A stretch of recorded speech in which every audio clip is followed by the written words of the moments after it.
அழுக்காறு என ஒரு பாவி திருச்சற்று தீயுளி வைத்துவிடும். இது திருவள்ளுவரின் திருக்குறள். ஆமாங்க, அழுக்காறு அப்படின்னா பொறாமை. பொறாமை குணம் யாருக்கெல்லாம் இருக்குதோ அவங்களுடைய வாழ்க்கை தீய வழியில தான் போகும் அப்படிங்கிறது தான் இந்த திருக்குறள் சொல்லுதுங்க. அதுக்கு ஒரு சின்ன கதை, கரப்பான் பூச்சி. ராமு மணி அப்படின்னு 2 நண்பர்கள் இருப்பாங்க. 2 பேரும் உற்ற நண்பர்களாக இருப்பாங்க. 2 பேரும் நல்ல வசதியாகவும் இருப்பாங்க. அவங்களுக்கு ஒரு ஆண் பெண் குழந்தை இருக்கும். இவங்களுடையும் படிப்புக்காக 2 பேரும் கஷ்டப்பட்டு உழைச்சி படிக்க வச்சுட்டு இருப்பாங்க. ஒரு நாள் திடீர்னு மணி என்ன பண்ணிடுவான், ஆக்சிடெண்ட்டில் இறந்துடுவான். அந்த சமயத்தில் மணியினுடைய மகன் +2 தான் படிச்சிருப்பான். அப்போ ராமுடைய மனைவி 2 பேரும் சேர்ந்து இந்த பையனை படிக்க வைக்கிறது கஷ்டம் அப்படின்னு சொல்லிட்டு அவங்கள்ட்ட இருந்த கொஞ்சம் அமௌண்ட்டை வச்சு மணியினுடைய மகனை ஒரு சின்ன கடை வச்சு கொடுப்பாங்க. ஒரு கடையை வாடகைக்கு எடுத்து ஒரு மளிகை கடை வச்சு கொடுப்பாங்க. இதை வச்சு நீ உன்னுடைய வருமானத்தை பெருக்கிக்கிட்டு உன் வாழ்க்கையை பார்த்துக்க அப்படின்னு செஞ்சு கொடுப்பாங்க. ஆனால் இந்த மணியனுடைய மகன் என்ன பண்ணுவான் அப்படின்னு கேட்டால், அந்த கடையை எப்படி முன்னேற்றலாம் அப்படின்னு சொல்லிட்டு கடினமாக இரவு பகல் பார்க்காம உழைச்சிட்டு இருப்பான்.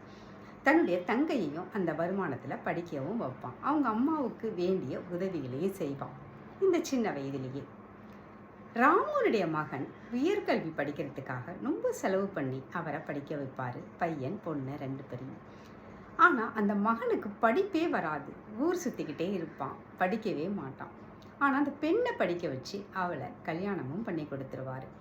இந்த மகன் படிக்காமல் ஊர் சுற்றிகிட்டே இருப்பான், ராமுடைய மகன். அதனால் இந்த ராமுவுக்கு மணியனுடைய மகனை பார்த்தா பொறாமையாக இருக்கும்.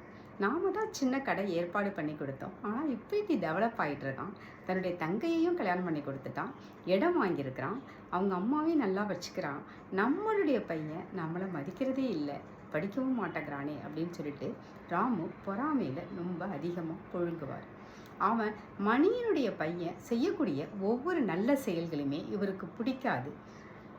அதுக்கெல்லாம் பொறாமையில் ஏதாவது சொல்லிக்கிட்டே தான் இருப்பார். இப்படி இருக்கும் பொழுது அந்த மணியனுடைய பையன் கடையை கட்டி பெருசாக திறப்பு விழாவுக்கு ராமுவை கூப்பிடுவான். ராமுவும் போக பிடிக்காமல் மன வருத்தத்தோடையே வேறு என்ன பண்ணுறது தெரியாமல் அது தன்னுடைய பேத்திகள்லாம் அழிச்சிக்கிட்டு அந்த ஃபங்க்ஷனுக்கு போவார். அந்த ஃபங்க்ஷனுக்கு போயிட்டு அங்கே கடையை பார்த்துட்டு அந்த திறப்பு விழா நிகழ்வை பார்த்துட்டு இவருக்கு ரொம்ப பொறாமையாக இருக்கும். அங்கே உள்ள ஒரு செயல்களையும் அழுத்துக்கிட்டு ஆதங்கமாக ஏதாவது சொல்லிக்கிட்டே இருப்பார். இதை எப்படியாவது இதை நல்ல விதமாக ஓட விடாமல் நம்ம ஆக்கிடணும் அப்படின்னு நினைப்பார்.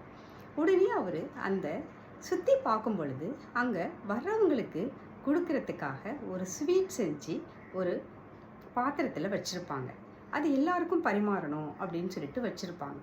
அப்போ அவருக்கு ராமுவுக்கு ஒரு எண்ணம் தோன்றும், இதை எப்படியாவது நம்ம இதில் நிறைய கரப்பாம்பூச்சியை போட்டுட்டோம்னா வர்றவங்களுக்கு இதை கொடுக்கும் பொழுது கரப்பாம்பூச்சியை பார்த்துட்டு இது என்ன முதல் நாளே அசுத்தமாக இருக்குது, சுத்தமே இல்லையே அப்படின்னு நினச்சிக்கிட்டு எல்லாம் ஆதங்கத்தில் இந்த கடையை ஓட விடாமல் ஆக்கிடுவாங்க அப்படின்னு யோசிப்போம்.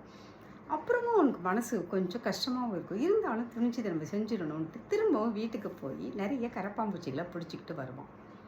இவன் எடுத்துகிட்டு வந்து அந்த ஸ்வீட்டில் கரப்பாம்பூச்சிகளை போட போகும் பொழுது அவனுடைய பேத்தி ஓடி வந்து அதை பார்த்துட்டு தாத்தா நீங்கள் என்ன பண்ணுறீங்க, இது எல்லாரும் குடித்தா என்ன ஆகுறது, ஏன் தாத்தா அப்படி பண்ணுறீங்க அப்படின்னு கேட்கும். இல்லைம்மா நான் போடலாமான்னு சமாளிப்பார். இல்லை தாத்தா நான் பார்த்துட்டேன் அப்படிங்கிறதும் இவர் வெட்கி தலை குனிச்சிடுவார். அவருக்கு ஒரு குற்ற உணர்ச்சி ஆகிடும். இதுதாங்க அந்த கதை முடியுது. இந்த நிகழ்வு அவரை என்ன பண்ணும் அப்படின்னு நினைக்கிறீங்க? லைஃப் லாங் அந்த குற்ற உணர்ச்சி தன்னுடைய பேத்திகளுக்கு இடையே கூட ஒரு மதிப்பை இழந்துடுறாரு இல்லைங்களா? தன்னுடைய நல் மதிப்பை இழந்துடுது இந்த பொறாமைங்கிற குணம். அதுதாங்க, நாம் பொறாமைப்பட்டோம் அப்படின்னா லைட்டாக தெரியும் பொழுது அதை மாற்றிக்கிட்டு நம்மளுடைய இயல்பிலிருந்து மாறும் பொழுது நம்மளுடைய இந்த குணத்தை எடுத்துடணும் அப்படிங்கிறது தான் இந்த கதை சொல்லுது. ஆக பொறாமைங்கிறது நம்மளை கொஞ்சம் கொஞ்சமாக அழிக்கக்கூடியது. நன்றி.